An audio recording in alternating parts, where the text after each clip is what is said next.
Xin chào tất cả mọi người, chào mừng mọi người đến với kênh YouTube của mình Crochet by Trang My.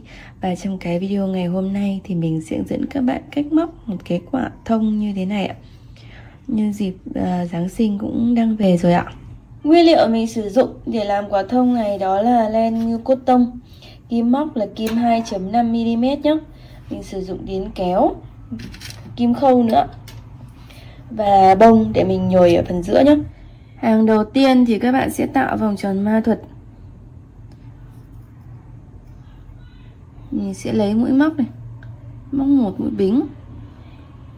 Sau đó các bạn sẽ móc 6 mũi đơn vào cái vòng tròn này nhé. 1 2 3 4 5 6. Sau đó thì mình sẽ kéo để thắt cái vòng tròn này lại là xong hàng thứ nhất ạ. Từ hàng này thì mình sẽ móc xoắn ốc, do vậy thì các bạn sẽ sử dụng một cái sợi chỉ khác màu bất kỳ nhé. Một cái sợi khác màu bất kỳ để mình đánh dấu cái vị trí bắt đầu và kết thúc của hàng thôi. Sau đó thì các bạn sẽ móc hàng thứ hai là mỗi một chân móc này các bạn sẽ móc chân sau. Các bạn có thể nhìn đây là chân trước này, đây là chân sau này, thì mình sẽ cứ móc 2 mũi đơn vào một cái chân sau như thế này. 1 2. Sang tiếp theo cũng thế, 1 2, và các bạn sẽ lặp lại như vậy cho đến hết hàng ạ. Sang hàng thứ ba. Hàng thứ ba thì các bạn từ hàng thứ hai trở đi là mình sẽ móc chân sau hết nhé. Thì hàng thứ ba các bạn sẽ bắt đầu tính từ mũi này, các bạn sẽ bắt cái dây này lên để mình đánh dấu đầu hàng thôi. Sau đó chân móc tiếp theo các bạn móc một mũi đơn ạ.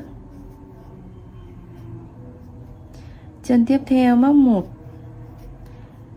2 cái mũi móc 1 như thế này thì mình sẽ đến một mũi, mình tăng mũi là móc 2 mũi vào cùng một chân.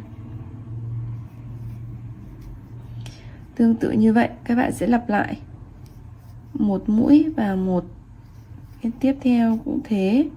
Sau đó sẽ là 2 mũi vào một chân, và lặp lại thêm 2 lần nữa nhé. Sang hàng thứ ba mình cũng sẽ móc chân sau và móc tương tự giống hàng thứ tư, giống hàng thứ ba. Thì các bạn một chân mình móc một mũi này, tiếp theo mình cũng móc một mũi, thì đến chân tiếp theo mình sẽ móc 2. Các bạn sẽ lặp lại như vậy nhé, thêm 4 lần nữa. Sau khi lặp lại như vậy thì đến cái cuối hàng ấy mình sẽ dư một mũi nhé. Cái mũi cuối này các bạn sẽ móc một mũi vào cái chân đó. Đến đây mình mới hết hàng ạ. Sang hàng thứ 5 ạ. Sang hàng thứ 5 thì các bạn sẽ không tăng không giảm gì cả. Cứ mỗi một chân móc thì các bạn sẽ móc chân sau và móc một mũi tương ứng với một mũi ạ.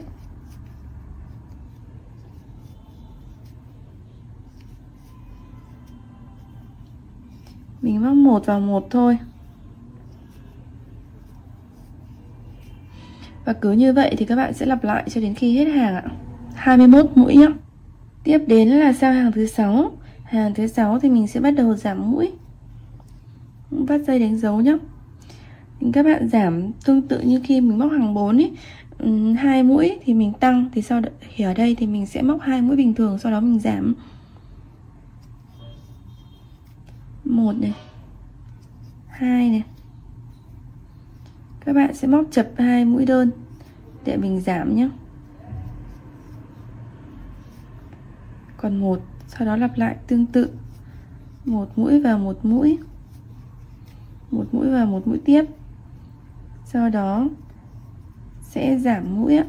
1 2, móc chập 1 ạ. Cứ như vậy các bạn sẽ lặp lại thêm 3 lần nữa. Đến cuối hàng thì mình cũng còn một mũi nữa nhé. Thì các bạn móc một mũi và một chân móc bình thường để xong hàng này ạ. Tiếp đến là hàng 7 và hàng 8. Hàng 7 và hàng 8 các bạn sẽ móc giống nhau, là mình không tăng không giảm mũi. Các bạn móc một mũi vào mỗi chân móc, và mình cũng vẫn móc chân sau bình thường nhé. Mình sẽ có 16 mũi đơn và 16 mũi móc chân sau. Lặp lại hàng 7 và hàng 8 giống nhau ạ. Tiếp tục đến hàng thứ 9. Hàng thứ 9 thì các bạn sẽ tiếp tục giảm mũi. Mình sẽ móc 2 mũi không giảm, tức là 1 mũi vào 1 này. Sau đó 1 mũi vào 1 mũi này. Sau đó các bạn sẽ móc 1 mũi chập 2 để mình giảm mũi. Và lặp lại tương tự, 1 đơn vào 1 đơn. 2 mũi như vậy, rồi 1 mũi giảm. Và lặp lại thêm 2 lần nữa nhé. Đến hàng này thì các bạn có thể mình bỏ cái sợi đánh dấu này đi được rồi. Đến hàng thứ 10. Đó là ghép của hàng 10 với hàng 11 luôn. Các bạn giảm mũi thôi, giảm giống nhau. Thì mình sẽ cứ móc 2 mũi vào 2 mũi. Đây, 2 lần, mỗi mũi vào một chân. Thì các bạn sẽ giảm. Sau đó lại giảm tiếp một lần nữa, tức là 2 mũi không giảm, 2 mũi bình thường, rồi đến 2 mũi giảm. Các bạn sẽ lặp lại tiếp như vậy. 1 đơn, 1 đơn, 1 chập 2, 1 chập 2 nữa.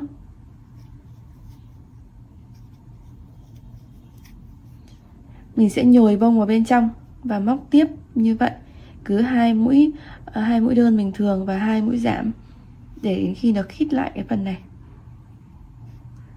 Các bạn sẽ đưa bông vào bên trong nhé. Mình sẽ có cái phần nó nhọn, thuôn nhọn như thế này nhé.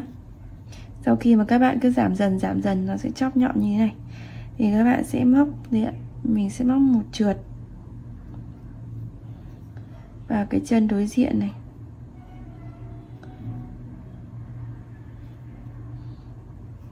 Móc một trượt này. Sau đó mình móc 2 mũi bính. Các bạn móc 1 mũi chập 2 tại cái mũi mà mình vừa móc mũi trượt ấy. Đấy. Một mũi kép đơn chập 2. Thì một chân nữa sẽ vào chân tiếp theo, mình móc chân trước.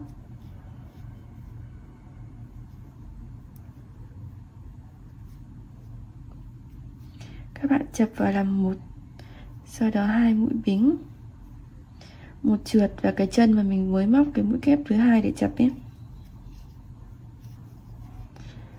Như vậy sau đó thì các bạn sẽ cứ móc tương tự, xoắn, nó sẽ xoắn theo chiều xoắn ốc luôn nhé, vòng qua như thế. Thì mình sẽ lặp tiếp này. Sau khi một trượt xong thì các bạn sẽ sang cái chân trước tiếp theo. Mình móc một trượt, rồi móc 2 bính. Tại cái chân mà mình vừa trượt thì các bạn móc chân kép để mình móc chập vào cùng với cái chân trước tiếp theo. 2 bính, một trượt vào tại cái chân mà mình vừa móc cái chân kép thứ 2. Sau đó thì mình sẽ lại trượt sang chân tiếp theo và lặp lại tương tự. 2 mũi bính, một mũi kép tại chân này để chập, mình dừng ở đây để chập, sang chân tiếp theo.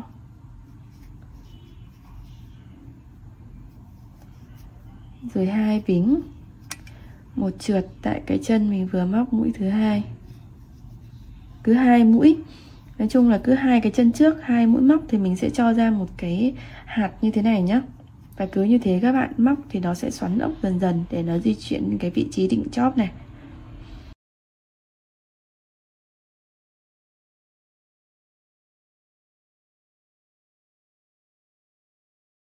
Các bạn cứ móc dần như vậy thì mình sẽ được một cái trái thông như thế này. Mình móc đến cái mũi cuối cùng luôn. Thì đến cuối cùng này các bạn sẽ móc một cái dây treo. Thì các bạn sẽ, đây là sau khi mà mình đã móc mũi trượt cuối rồi nhá, thì các bạn sẽ móc cho mình 35 mũi bính.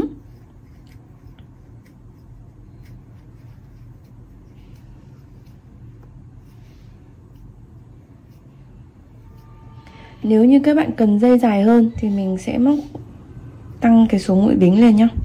Sau đó thì mình sẽ móc vào cái chân này. Các bạn có thể tìm cái điểm nào mà mình đi được mũi là được. Ở chính giữa này, chính giữa chọn là được ạ.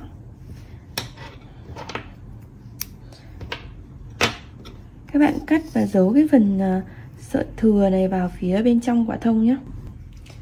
Như vậy là mình đã móc xong cái quả thông này rồi.